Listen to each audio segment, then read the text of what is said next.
Yeah, Coach, obviously you guys won, all wins are, good, especially around the holidays, but I was wondering your thoughts.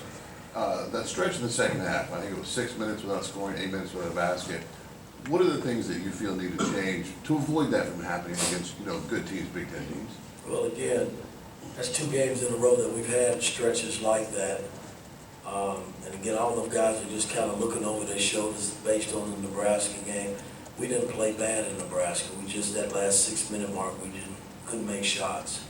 And tonight, we started down that same road again, looking and not being sharp offensively. And as the coach, I gotta get us over that hump. I gotta get them comfortable, knowing that you're gonna be in close games and you gotta make plays coming down the home stretch. Tom and Trevor. Mike, Chattanooga had made 10 threes today, and had a lot of good looks from out there. And what do you guys need to tighten up with that too, to have those, especially weak side shooters getting too good at easy looks? Well, I thought just their movement caused problems for us tonight, and the backdoor cuts and things of that nature. Then we just got stale. I mean, I thought we had one stretch where when we went up 10, our defense was pretty solid, but then we give up a 3. That 10, 11-point lead goes back to 7, 8. And those are things you got to eliminate, especially against good teams. And this is a good team. They played St. Mary's great. After watching them on film against St. Mary's, and I knew that they would come here ready to play. And I didn't think our starting unit was right tonight. I thought our bench played well and basically secured the game for us tonight. Trevor, then Mike. Hey, Mike, you mentioned the backdoor cuts causing a lot of problems. That's kind of been a theme throughout the year with the weak side alertness and urgency. What can you do to correct that, and what went wrong tonight? Well, we just got to keep working at it, man. I mean, this is something, we prepared all week for this team and worked on a lot of things, but I didn't see a lot of good things from my work that we put in this week, and that's kind of discouraging. But the bottom line is we got to keep working through it and keep pushing guys and get them better. That's my job to do that. Mike and then Zach.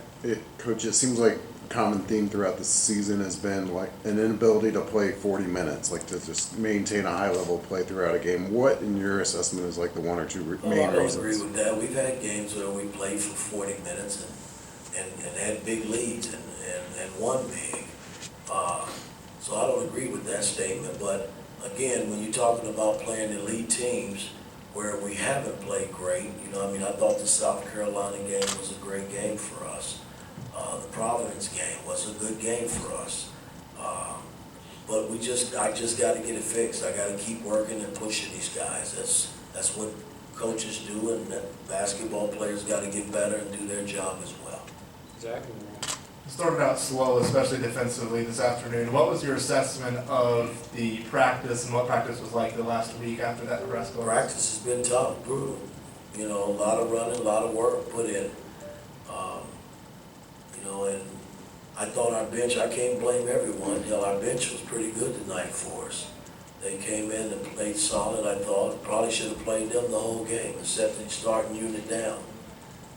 But at the end of the day, I got to get all guys get them all clicking when they're on the floor playing. And, it's work in progress still, but we still have a long way to go. I got to keep pushing.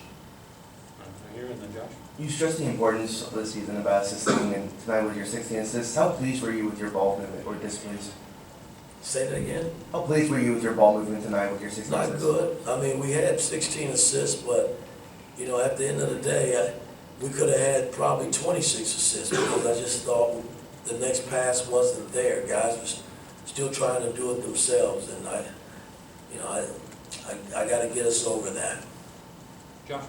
Coach, it was another good defensive half in the second half for the most part. How do you get your team to start games with that same intensity that we see in the second half? Well, it's been a mystery. We've had games where we jumped on teams, and we've had games where we started slow. So I got to find an even ground somewhere where they come out and they start out well and sustain it. The bench comes in and sustain it. We've had games like that.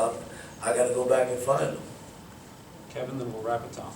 Mike, we're a couple games, or we're a couple months into the season now, but do you feel like the progression has been there from this team, looking from the start of the season to where you guys are at? Well, again, I mean, when I go back to our practice game against Tennessee, we were very competitive, and I'm trying to get us there on a 40-minute basis every night they step out on the floor, and we're not there yet. Nowhere near it. So I got a lot of work still ahead. Last question, Tom. Mike, Christmas in a couple of days, what's the plans between now and then? And Well, guys have a few days off. We come back on the morning of the 26th, and we'll practice that evening of the 26th and get ready for our next opponent. I'm